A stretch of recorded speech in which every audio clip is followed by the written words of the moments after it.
A customer relationship doesn't reset after every time someone hangs up. So why should an AI agent? I built a customer agent that keeps its state across calls, SMS, emails, and Salesforce. It can update records, react when something changes, and reach back out to the customer even if it's days after the original call. Let me show you how this works. I'm going to start by calling this number to inquire about Telnyx.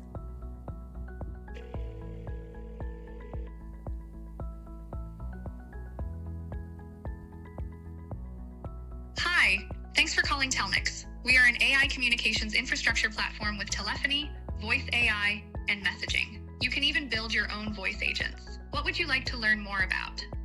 Hi, I actually was wondering if I could just set up a call with someone from sales. I'd be happy to set that up for you. First, could I get your name? Yeah, my name is Anusha. Great to meet you, Anusha. And what's the best email to reach you at? Let's do anusha@sample.com. Thanks, Anusha. And can I use the number you're calling from as your contact number? Yeah, that'd be great. Perfect. I have a couple of times available for a sales call. How about Thursday, August 23rd at 9 a.m. or Friday, August 24th at 1:30 p.m.? Do either of those work for you? Let's do Thursday. Great, Anusha. I have you scheduled for Thursday, August 23rd at 9 a.m. I'll send you a text confirmation and get our sales team notified. Is there anything else I can help you with, Anusha? No, that was all. Thank you. You're welcome. Have a great day. I was able to schedule a call with a sales rep, and I even was able to get a text message. I can even respond to this text by saying, "Thanks for the call. Can't wait."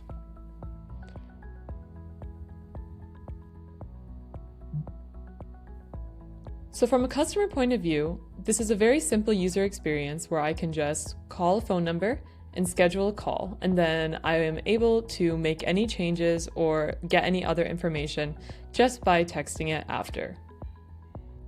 From the company point of view, you can see that this lead has now been created here. As soon as I scheduled that meeting, this lead was created in Salesforce with the information that I gave it.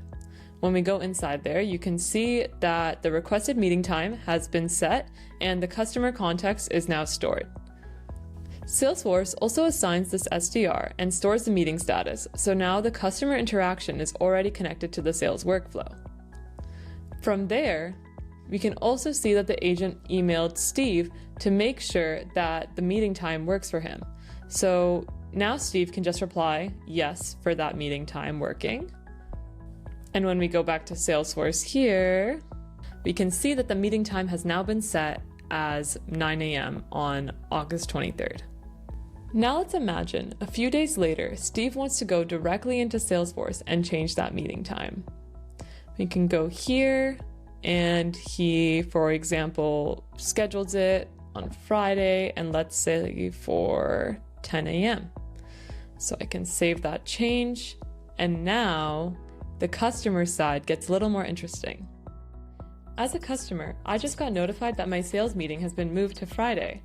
I'm a little confused about this, so I'm just going to call and make sure that everything is all right. Hi, Anusha. I see your sales meeting with Steve was rescheduled to Friday, August 28th. Is that what you were calling about? Yeah, I just wanted to make sure that the meeting is still good to go. Perfect. I'll keep the meeting confirmed for Friday, August 28th. So as you can see, if I call back from the same phone number, the assistant already knew my meeting was changed and I could just pick up the conversation right from there. Now that we know what this looks like from a customer and business perspective, let me show you what's actually keeping all of this connected behind the scenes. We're going to scroll down to the architectural breakdown here, and this is the stateful actor. So instead of creating a new state for every call or conversation, every customer gets its own persistent actor. So for this example, that is the customer's phone number. So we're going to scroll into the src directory, and then we're going to go to the index.ts. And in this function right here, the customer for phone. Every time an event comes in, I normalize the customer's phone number and use that to resolve their actor. So basically, think of this as every customer having their own persistent folder. The same phone number always brings me back to the same folder. This is why my first initial call, the SMS update, the Salesforce update, and the other call a few days later can all be connected to the same customer. When we go back to the customer agent, this part right here is the actual stateful actor. So here you can save things like their name, the conversation history, the Salesforce lead, the assigned sales rep, and any other meeting information. So the main thing to remember here is that the state doesn't just disappear when that phone call ends. When the call ends, the customer's state is staying alive. Now, when we go into the graph.ts, this is what happens inside the stateful actor. The stateful actor is what remembers the customer. LangGraph is what reasons over that information and decides what should happen next. So for this example, the graph is pretty simple. It determines the customer's intent, takes an action if one is needed, and then generates a response. When we head back over to the index.ts, this is the Telnyx AI assistant, the responder. It's responsible for actually talking to the customer during the live phone call. So when something meaningful happens during that conversation, the assistant will send a structured result back to the orchestrator. And again, we use the caller's phone number to make sure that result goes back to the correct customer actor. Back in the customer agent.ts, we can see that the orchestrator is handling the rest of the workflow. So when the call ends, it is creating the Salesforce lead, it is assigning the SDR, sending the confirmation right through AgentMail, and then writing all those results back into the customer's durable state. When something happens later, like Steve changing a meeting in Salesforce, for example, that's just another event that's coming back into the same customer actor. The actor updates the state and proactively sends the customer an SMS.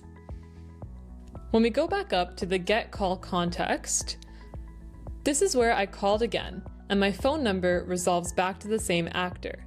So the get call context takes the durable state and gives the voice assistant just the information it needs for the call.